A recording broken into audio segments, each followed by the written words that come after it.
जिन मुद्गल ऋषि ने शिव भक्ति को अपने जीवन में ऐसा उतारा कि उनके बेटे, उनकी बहू, उनकी पत्नी भी शंकर की भक्ति में रमी रहती थी। और उनका नियम बड़ा भारी, 15 दिन तक खेतों में से अन्न को बीनना, गिरे हुए दानों को उठाना खेत में से और उसको लेकर आकर फिर उसका सत्तू बनाना और बनाने के बाद उसके हिस्से कर देना 3। एक हिस्सा खुद के परिवार का रखना, एक हिस्सा ऋषि संत साधु का रख देना और एक हिस्सा अतिथि का रख देना, पशु पक्षी जीव का रख देना। ये मुद्गल ऋषि का एक नियम है, ये मुद्गल ऋषि का एक नियम बना हुआ।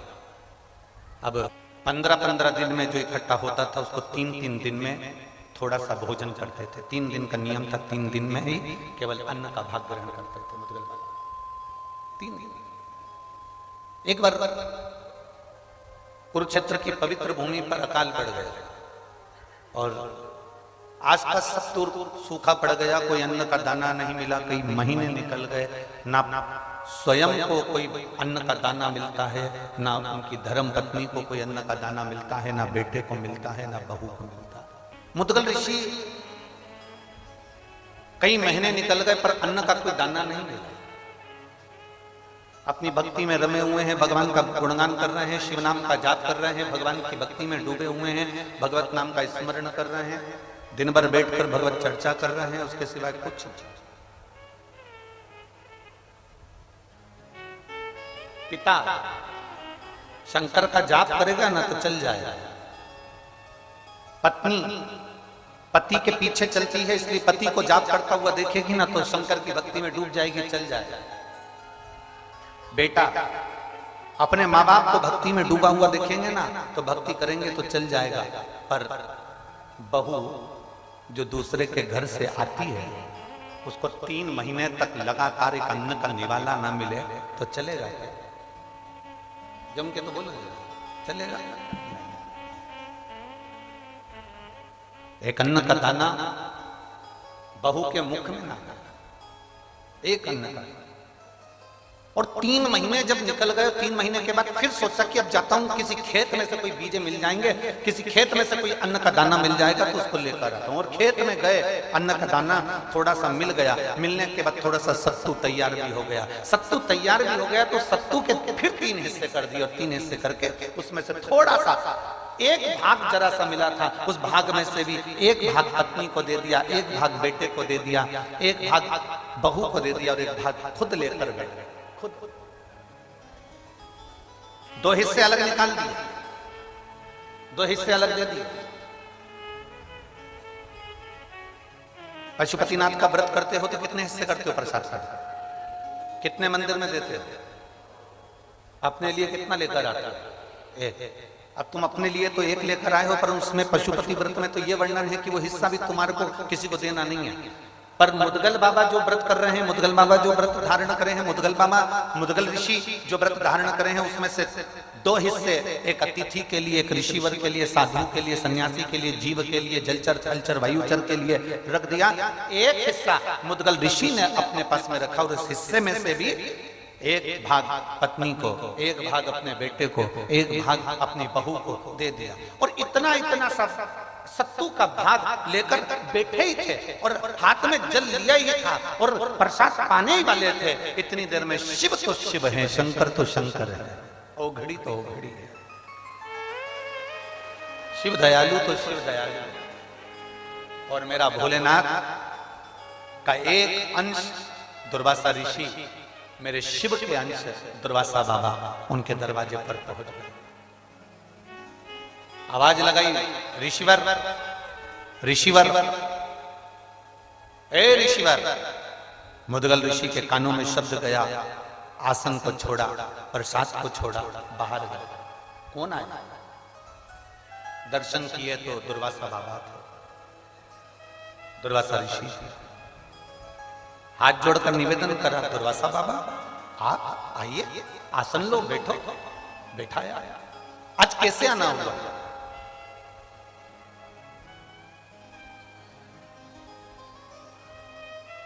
बहुत तेज भूख लग रही है, दुर्वासा ऋषि ने कहा, और पेट भरा नहीं है, भूख लग रही है। जल्दी से मुझे भोजन दे दो। मुदगल ऋषि ने कहा, बाबा जी आप भी कहाँ भोजन करने आए हो, हमारे पास में पेट भर कर भोजन तो शायद ही मिलेगा। हाँ ये जरूर है कि मेरी पत्तल में जो भोजन है वो आपको दे देता हूँ।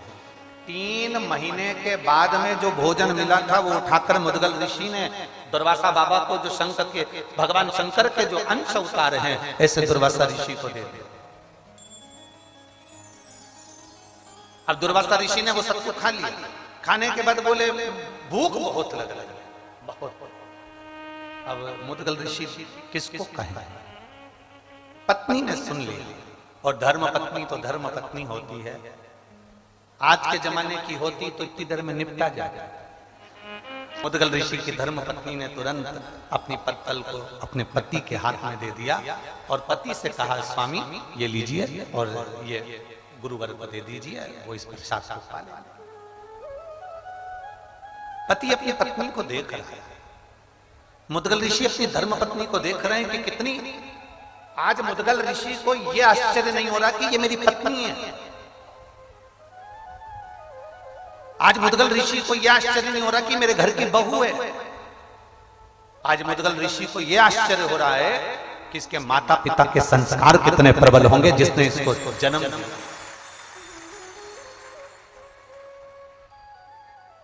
ये माता पिता के संस्कार कितने प्रबल होंगे जिसने इसको जन्म दिया और जिसने इसको ज्ञान दिया, इतना प्रबल ज्ञान जो देकर भेजे हैं। और पत्नी ने तुरंत पत्तल को दिया। मुदगल बाबा ने वो पत्तल ले जाकर दुर्वासा ऋषि को दी। दुर्वासा बाबा ने वो पत्तल को भी, उसमें से भी सामग्री को, सत्तू को लेकर फेंक दिया। अब दुर्वासा जी ने जैसे ही सत्तू को फांका, सत्तू को खाया, खाते से दुर्वासा ऋषि फिर बोले, अरे मुदगल ऋषिवर पेट नहीं भरा, बहुत भूख लग रही है, बहुत, कुछ करो व्यवस्था। मुदगल बाबा ने तो कुछ नहीं बोला, पर बेटा देख रहा था। जब पिताजी ने अपना भोजन दे दिया, माँ ने अपना भोजन दे दिया, तो बेटे ने भी कहा, पिताजी आप चिंता मत करो, ये पत्तल लीजिए और दुर्वासा बाबा को दे दीजिए। बेटे ने पत्तल दे दी, दुर्वासा ऋषि के पास में पहुंचे। दुर्वासा ऋषि उसको भी खा गए, उसको भी पा गए। और दुर्वासा ऋषि ने जैसे प्रसाद पाया, खाने के बाद में अब फिर दुर्वासा ऋषि ने कहा, बहुत भूख लग रही, बहुत भूख लग रही। अब मुदगल ऋषि ने हाथ जोड़कर कहा, गुरुवर जो हमारे पास में था वो हमने आपको दे दिया। मेरी पत्नी के पास में जो था उसने भी आपको प्रसाद में दे दिया। मेरे बेटे के पास में जो था वो बेटे ने आपको दे दिया।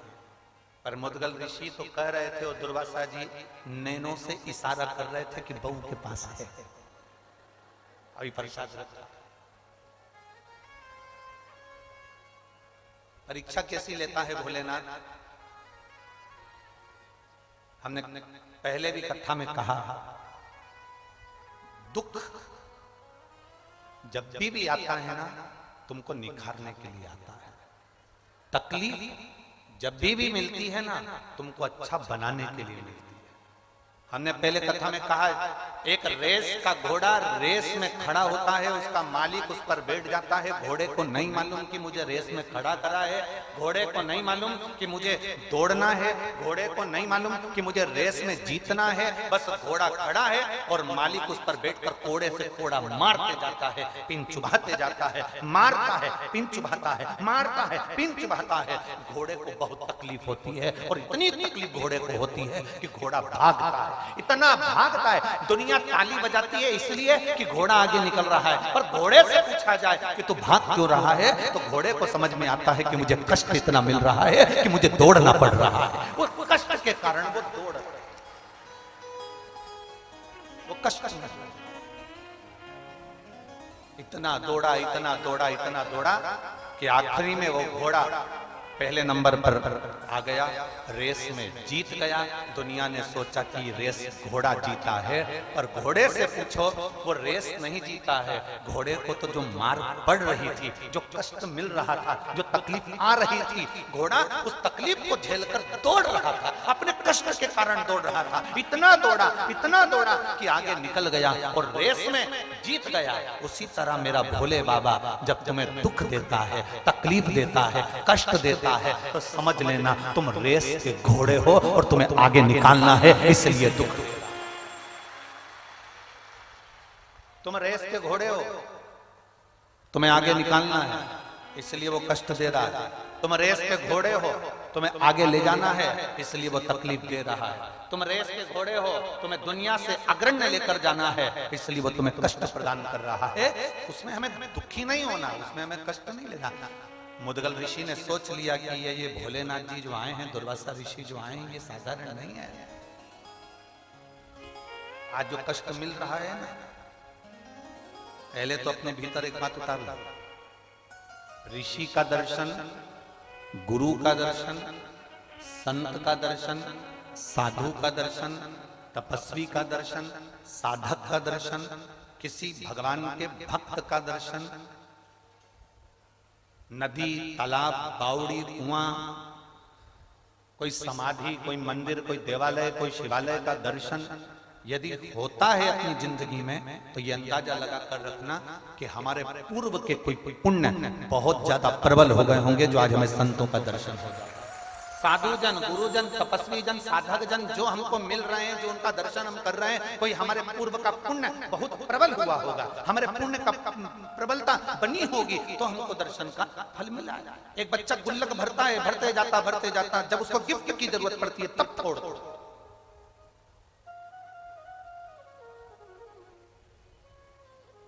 मुदगल ऋषि देख रहे, दुर्वासा जी ने देखा, भूख लगी है ऋषिवर, भूख लगी है।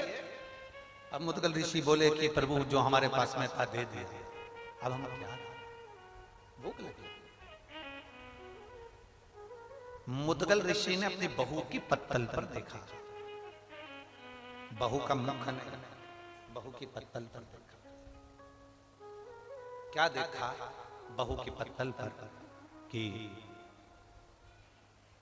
बहू की आंख से अश्रु उस पत्तल पर टपक रहा था। बहू की आंख से सत्तू की जो पत्तल थी उस पर अश्रु टपक रहा। एक हमारे यहाँ का, हमारे शास्त्र वर्णन करते हैं कि भोजन की थाली पर कभी रोना नहीं चाहिए। भोजन की थाली के सामने कभी मत रो। शिव महापुराण की कथा कहती है, जो तुम्हारे सामने भोजन आया है उसको इतने प्रेम से पाना, इतने प्रेम से पाना कि तुम्हारे चेहरे पर चमक आ जाए। भले तुमको वो भोजन पसंद नहीं आया, भले वो भोजन में स्वाद नहीं है, पर तुम्हारे प्रसन्नता के साथ खाना। क्योंकि जिस प्रसाद को हम पाते हैं, जिस भोजन को हम करते हैं, उस समय पर हम जैसे अपने मन में अनुभव करते हैं, भोजन पहुंचने के बाद हमारी इंद्रियों को उसी तरह का बल प्रदान करता है। इसलिए कभी भी भोजन करते समय आंसू बहाते समय भोजन ना करें, रोते रोते भोजन ना करें, क्रोध करते करते भोजन ना करें। शिव महापुराण की कथा तो यहां तक कहती है कि तुम्हारे सामने टीवी चल रही है तो टीवी को बंद करो फिर भोजन करो। हाँ, अगर टीवी पर कोई सत्संग आ रहा है, कथा आ रही है, गीता जी आ रही है, श्रीमद् भागवत आ रही है, शिव पुराण आ रही है, भजन चल रहा है, तो भले टीवी चालू रखकर भोजन कर लो। पर अगर कोई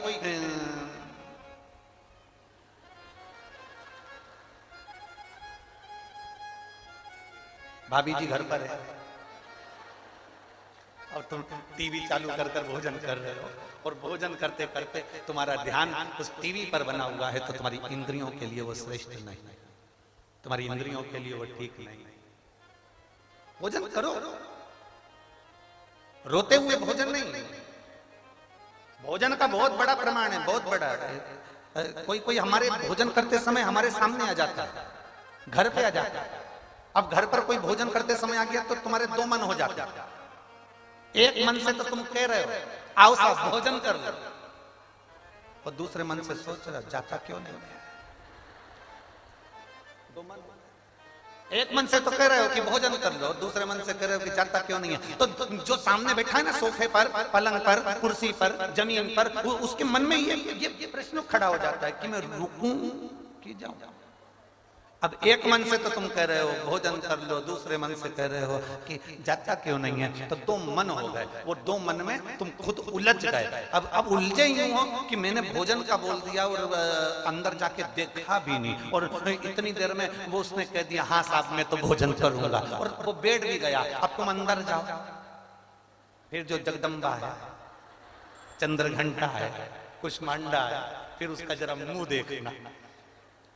पहले नहीं बोलते बना, मैं ज्यादा लोगों का भोजन बना लेती, इतना सारा बना लेती, 4-4 लोग सामने आकर बैठ गए, इनको कहां से कराऊं, रोटी बनाना पड़ेगी, सब्जी बनाना पड़ेगी, ये बनाना पड़ेगा। इतने में पति बोला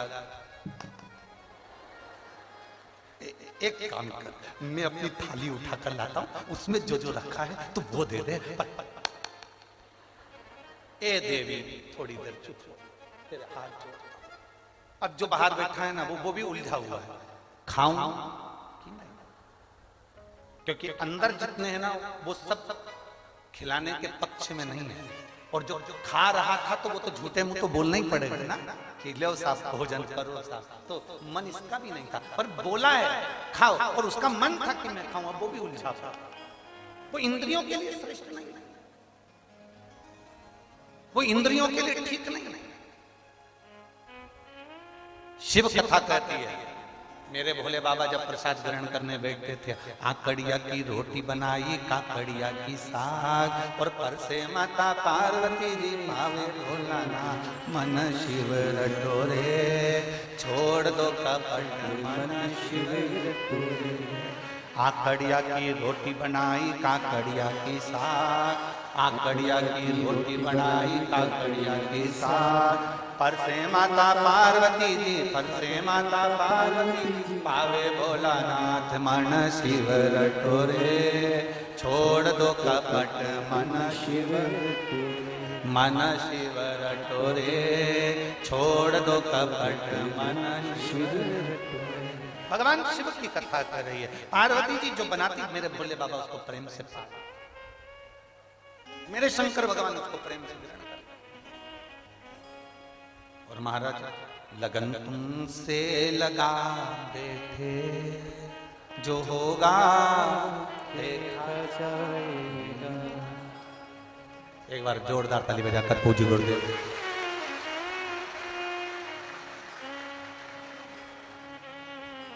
लगन तुमसे लगा बैठे, जो होगा देखा जाएगा, तुम्हें अपना बना बैठे, जो होगा देखा जाएगा, तुम्हें अपना बना बैठे, जो होगा देखा जाएगा।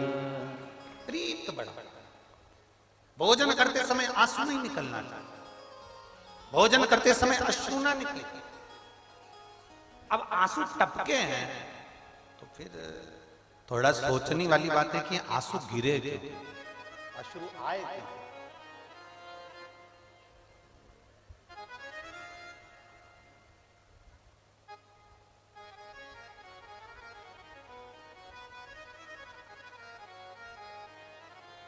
नारी स्त्री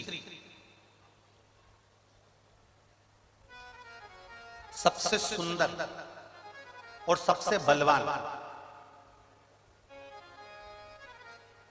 कब होती है? स्त्री ब्यूटी पार्लर में तैयार होकर आएगी तो ज्यादा सुंदर दिखेगी क्या? जम के बोलो जरा। नहीं, स्त्री कहीं वो क्या बोलते हैं आजकल वो एक्सरसाइज करने की जगह को जिम, हाँ जिम, वहां ट्रेनर है कोई दीदी और वो उसको पूरी एक्सरसाइज करा रही और उसको बल प्रदान कर दिया तो क्या वो बलवान हो जाएगा? एक समझना, बहुत जोरदार बात है। ये शिव पुराण की सबसे सुंदर बात है जो पार्वती जी को भगवान शंकर ने अमरनाथ की गुफा में कही। जिस अमरनाथ जी की गुफा में तुम दर्शन करने जाते हो, उस अमरनाथ की गुफा में ज्ञान देते समय भोलेनाथ जी ने अमर कथा के अंदर इसको वर्णन किया। जरा ध्यान दो, जितने आस्था चैनल पर सुन रहे हैं, जितने फेसबुक यूट्यूब पर सुन रहे हैं, जितने सुंदर तारा बाबा की कुटिया में बैठकर कथा को सुन रहे हो, अपने चित्तवृत्ति में उतारो। ब्यूटी पार्लर जाने पर इतनी सुंदरता स्त्री को नहीं मिलती, जिम में एक्सरसाइज करने पर इतनी बलता स्त्री को नहीं मिलती, जितनी सुंदरता और बलता, जितनी सुंदरता और बल केवल पति अपनी पत्नी को अगर इज्जत से बात कर ले तो उसके चेहरे पर सुंदरता आ जाती है।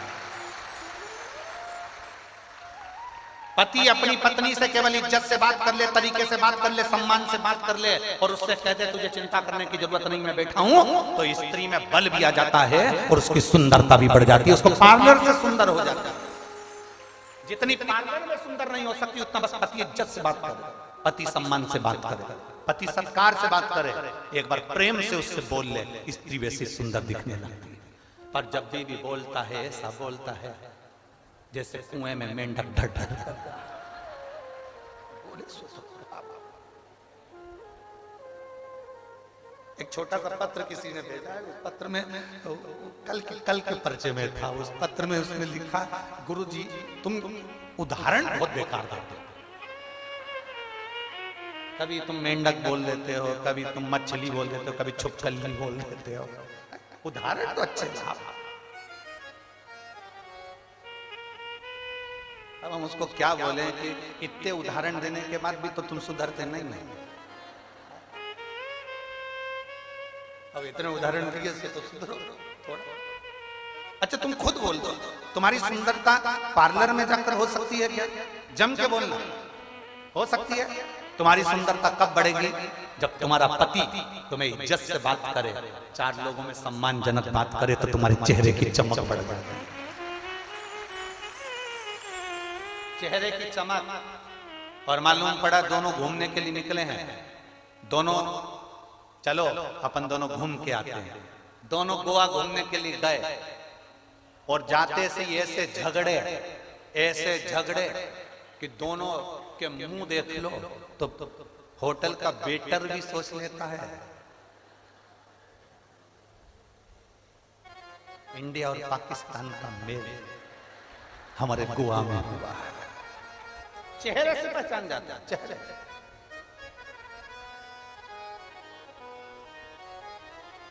चेहरे से पहचान जाता है कि ये साधारणता नहीं। अब मुदगल ऋषि ने देखा कि जो अश्रु गिरे हैं, मुदगल ऋषि देख रहे हैं जो आंसू गिरे हैं, उन्होंने चेहरा नहीं देखा, उन्होंने आंसू देखा। और भोजन की थाली पर अगर कोई रो रहा है, भोजन की थाली पर अश्रु गिर रहा है, बड़ी सोचनीय बात है। बहुत सोचना पड़ेगा कि आखिर भोजन की थाली पर कोई रो रहा है तो क्यों, किस कारण अश्रु। और जब भोजन की थाली पर अश्रु देखे, जब भोजन की थाली पर आंसू देखे, तब उस बहू के रोने का कारण केवल आंसू से पहचान गए मुदगल ऋषि की बहू की आंख में से जो आंसू गिरा है, इतने साल मेरी बहू को आए हुए हो गए, 3 दिन में एक बार इसको भोजन मिलता था तो इसके मुख से आवाज नहीं आई, इसके मुख से आवाज नहीं आई।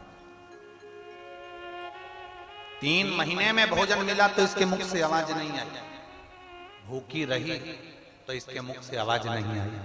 पर आज भोजन की थाली में अगर ये रो रही है तो इसका कारण क्या? तब मुदगल ऋषि ने उस अश्रु पर ध्यान लगाकर देखा तो मुदगल ऋषि ने जाना कि वो आंसू इसलिए निकले थे कि अगर ये एक हिस्सा सत्तू का बच जाता तो इस हिस्से से मैं अपने सास ससुर और पति को खिला देती और मैं भूखी रहती। ये जो भोजन बच जाता तो इससे मैं अपने सास ससुर को और अपने पति को खिला देती और मैं भूखी रह जाती, इसलिए वो आंखों में आंसू आ जाते। खुद के लिए नहीं, स्वयं के लिए नहीं, दूसरे के समर्पण के लिए रो रहे। बहू ने हाथ में पत्तल उठाई और अपने ससुर को दे दी, पापा, पिताजी, बाबूजी, ये पत्तल दे दो दुर्वासा जी को। शंकर भगवान जब जब परीक्षा लेते हैं बड़ी विचित्र लेते हैं। पशुपतिनाथ का व्रत करने गए, 6 दिए नीचे रखे, भूल से 6 ही जला दिए। पशुपतिनाथ का व्रत करने गए, मालूम पड़ा घर में माचिस छूट गई और मंदिर में माचिस मांग कर अपने दिए को जला रहे हो, व्रत नहीं लग सकता, व्रत नहीं लग सकता। शिव महापुराण में पशुपतिनाथ के व्रत में तो यहां तक लिखा है कि अगर बेटी मायके में पशुपतिनाथ का व्रत कर रही है तो ससुराल में जिस घर में उसको दिया गया है, कन्यादान हुआ है, उस घर के अन्न से या उस घर के धन से पशुपतिनाथ का व्रत करे। मायके के अन्न और धन से पशुपति व्रत भी नहीं होगा। आप किसी के यहाँ रिश्तेदार में गए हो, शिव महापुराण की कथा में पशुपतिनाथ के व्रत का विधान बताया कि आप किसी के घर में गए हो और आपका पशुपति व्रत है, तो शिव पुराण की कथा कहती है शादी में गए, फंक्शन में गए, कहीं कार्यक्रम में गए, आप उस व्रत को मत करो, छोड़ दो, अगले व्रत को करना। पर किसी के यहाँ के अन्न से, किसी के यहाँ के सामान से पशुपति व्रत नहीं करना। कितना सुंदर बात आज लोगों के समझ में आई है। क्या पहले तुम शंकर जी को मंदिर में जल नहीं चढ़ाते थे? बोलो जम के बोलो, चढ़ाते थे कि नहीं चढ़ाते थे? जम के बोलो जरा, चढ़ाते थे। शिवरात्रि या सोमवार को शंकर के मंदिर जाते थे कि नहीं जाते थे? जाते थे। जल चढ़ाते थे, चढ़ाते थे। अब तुम जल चढ़ाते थे, मंदिर जाते थे, पूजन करते थे, आराधना करते थे, सब कुछ करते थे, फिर भोले बाबा क्यों नहीं सुनता था? और जब से तुमने शिव महापुराण की कथा सुनना चालू करी, 1 लोटा जल चढ़ाते हो और भोलेनाथ जी तुम्हारी सुन लेता है, उसका कारण क्या है? कारण क्या है?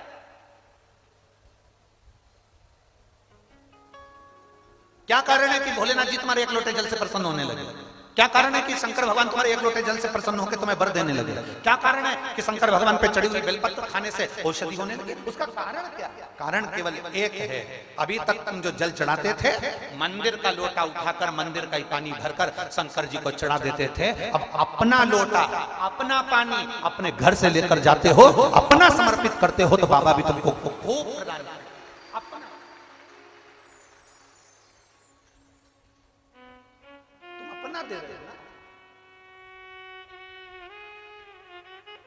अब ऐसे तो तुम मंदिर में जाओ, मंदिर का लोटा उठाओ, जिसने लोटा रखा होगा उसमें 25, 30, 50 रुपए तो खर्च हुए होंगे।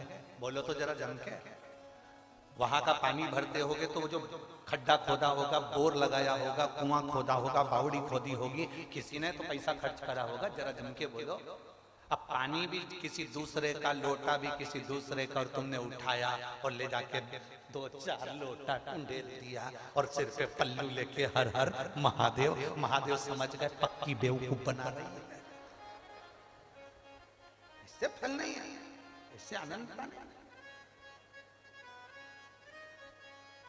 भगवान भी सोचेगा फिर आई गाय को, खा लिया, आ गई, लोटा मंदिर का, बोलते जाओ जल्दी, पानी मंदिर का, महादेव मंदिर का। इसीलिए कभी कभी भगवान फिर तुम्हारी चप्पल चोरी करवा देता है, इसी चक्कर कि अरियो कंजूसड़ी। भगवान भी कहता है कि अब जा, और जो मंदिर के बाहर हो गई, फिर ताऊ बोले क्या चप्पल कहां गई? तो ताऊ बोला मैं तेरा का नौकर, चप्पल देखूं तेरे, तू ढूंढ, नहीं मिली। 3 दिन तक डिप्रेशन में चली, अब नहीं जाऊंगा। सियोर वाले महाराज ने कहा था जल चढ़ाना, मुझे क्या मालूम था कोई मेरी चप्पल चुरा के ले जाएगा। सियोर वाले महाराज ने कहा था घर से लोटा लेकर जाना, पानी भर के ले जाना, शिव जी को चढ़ाना, भगवान देव अधिदेव महादेव कृपा करेगा। पर तू जल तो चढ़ा रही थी, पर तेरा ध्यान जल में नहीं था जो दरवाजे पे छोड़ के आई थी, उस पे ध्यान। ए मेरी जीजियों, सिरसा वाली, तारा बाबा की कुटिया में बैठ के कथा सुन रही हो, आसक्ति रखकर कथा बिल्कुल मत सुनो, एकदम अड़भंग। आज हम गोविंद जी से पूछ रहे थे, गोविंद जी आप शाम के समय यहाँ इतने शिव भक्त आए हैं, रात्रि को पंडाल में रुकते हैं, सब भजन गाते हैं, खूब झूमते हैं, खूब नाचते हैं, सिरसा वालों का सौभाग्य है। तुम जितने पुरुष दुकानों पर बैठते हैं, हम उनसे निवेदन करेंगे अगर तुम दिन में कथा में नहीं आ सकते तो रात में आकर इन शिव भक्तों का दर्शन जरूर करना। रात में आओ, शंकर के इन भक्तों का दर्शन करो। और जितनी भजन मंडलियां यहाँ पर रहती हो पूरे सिरसा में, माताएं ढोलक बजा बजा के, रात को आओ 2 घंटा ढोलक मंजीरा बजा के बाबा के इन भक्तों के साथ भजन करो। डीजे वाले डीजे, बैंड वाले बैंड बजाओ, ढोल वाले ढोल बजाओ, क्योंकि ये शिव महापुराण की कथा कोई साधारण नहीं होती। जितने दिन तक शिव पुराण जिस जगह पर होती है उतने दिन तक मेरे 12 ज्योतिर्लिंग और कैलाश पर्वत वहां विराजमान रहते हैं, विराजमान रहता है उतने दिन तक। और तुम्हें 7 दिन में से 1 या 2 दिन मेरे भोलेनाथ तुमको ऐसा महसूस कराएंगे जैसे हल्की हल्की पानी की बूंदें गिर रही है, ठंड लग रही है, ऐसा लगेगा कोहरा गिर रहा है, बादल छाए हैं, ऐसा महसूस होगा।